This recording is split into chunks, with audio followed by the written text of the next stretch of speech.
When I first stepped on stage, I didn't want fame. I wanted freedom. I wanted to feel alive, to take every pain I had ever known and turn it into sound. And that's what I did. For more than 6 decades, I lived my life under bright lights and roaring applause.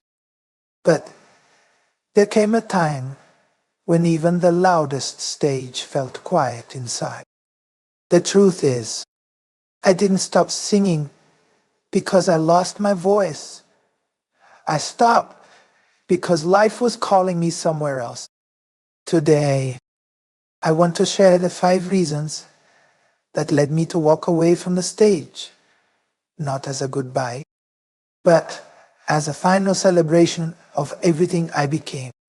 My body had given me everything it could.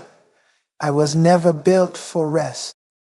From the first time I danced barefoot on a small town stage, to the nights I ran from one city to another, drenched in sweat and soul, I gave my body everything I had. But your body, it always sends you a message before it gives up. Mine whispered for years, through pain, exhaustion, through nights when my legs shook before the encore, and I kept saying, one more show, and just one more. The truth is, and performing at that level takes everything, every jump, every spin, every scream from the heart. It costs you something. By my 70s, I had no more to give physically.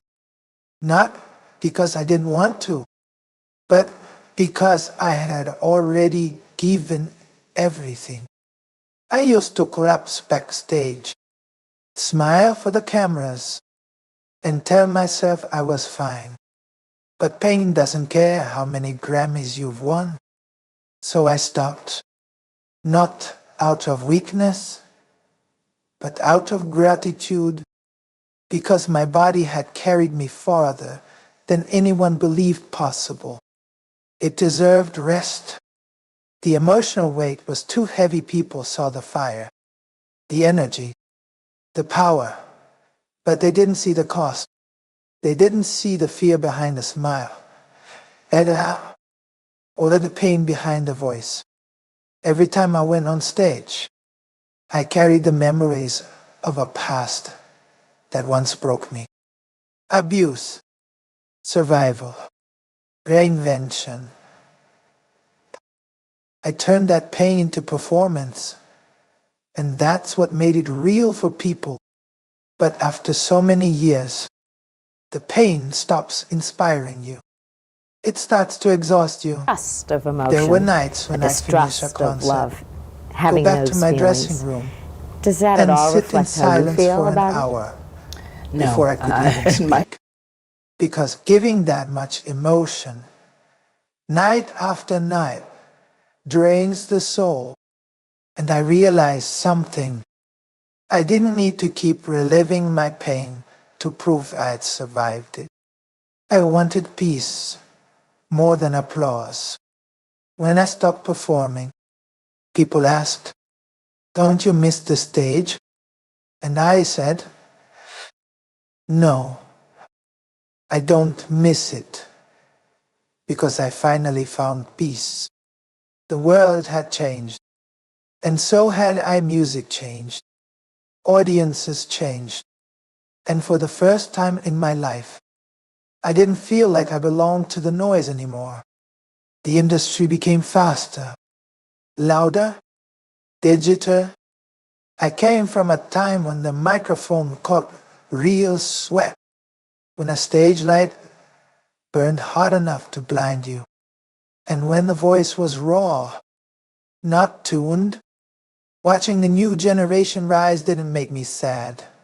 It made me proud, because they could dream bigger, freer, because artists like me had broken those doors down. But I also knew that my story, my sound, my soul belonged to a different era. And instead of fighting to keep up, I chose to step back with grace. It takes strength to walk away before the world asks you to.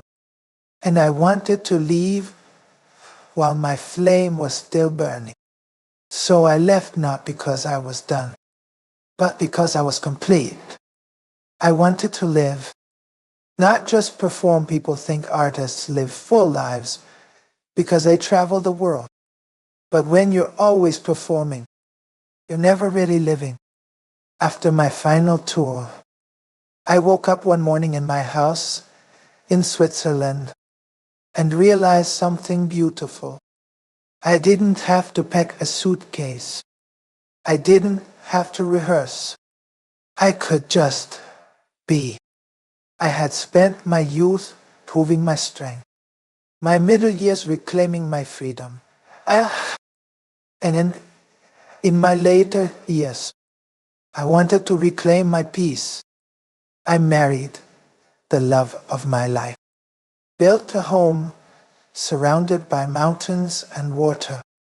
And for the first time in decades, I could breathe. People said, "Tina, don't you get bored?" And I'd laugh. Because peace, my dear, is not boredom, it's luxury. I sang every song I ever needed to sing. Now it was time to live the lyrics. My legacy was already loud enough. When you spend your life proving you're simply the best, you eventually realize you don't need to prove it anymore. I looked at my journey from Anna Mae Bullock in Nutbush, Tennessee, to Tina Turner, the queen of rock and roll. I had done what I came to do. My voice had already traveled the world. It had comforted people I would never meet, and long after I was gone, it would keep playing somewhere, in a car, in a stadium, in someone's memory. That's the thing about legacy. It doesn't die with you. It multiplies. So I didn't stop singing out of sadness. I stopped because my music no longer needed me to keep it alive. It was already alive. In you. When I stepped off the stage for the last time, I didn't cry. I smiled. Yeah, it's didn't, because for the first time, I wasn't running from anything. I was walking toward peace. I had faced storms that could have ended me, but I turned them into thunder that filled arenas. I had been broken, but I sang my way back into wholeness. So no, I didn't quit singing. I just found a quieter stage, one where the lights are softer, and the audience is eternal. If you listen closely enough, you'll still hear me, not on stage, not in the charts, but in the strength of every woman who refuses to be silenced. Because that's who I was, and that's who I'll always be. I'm Tina Turner, and these are the 5 reasons I stopped singing.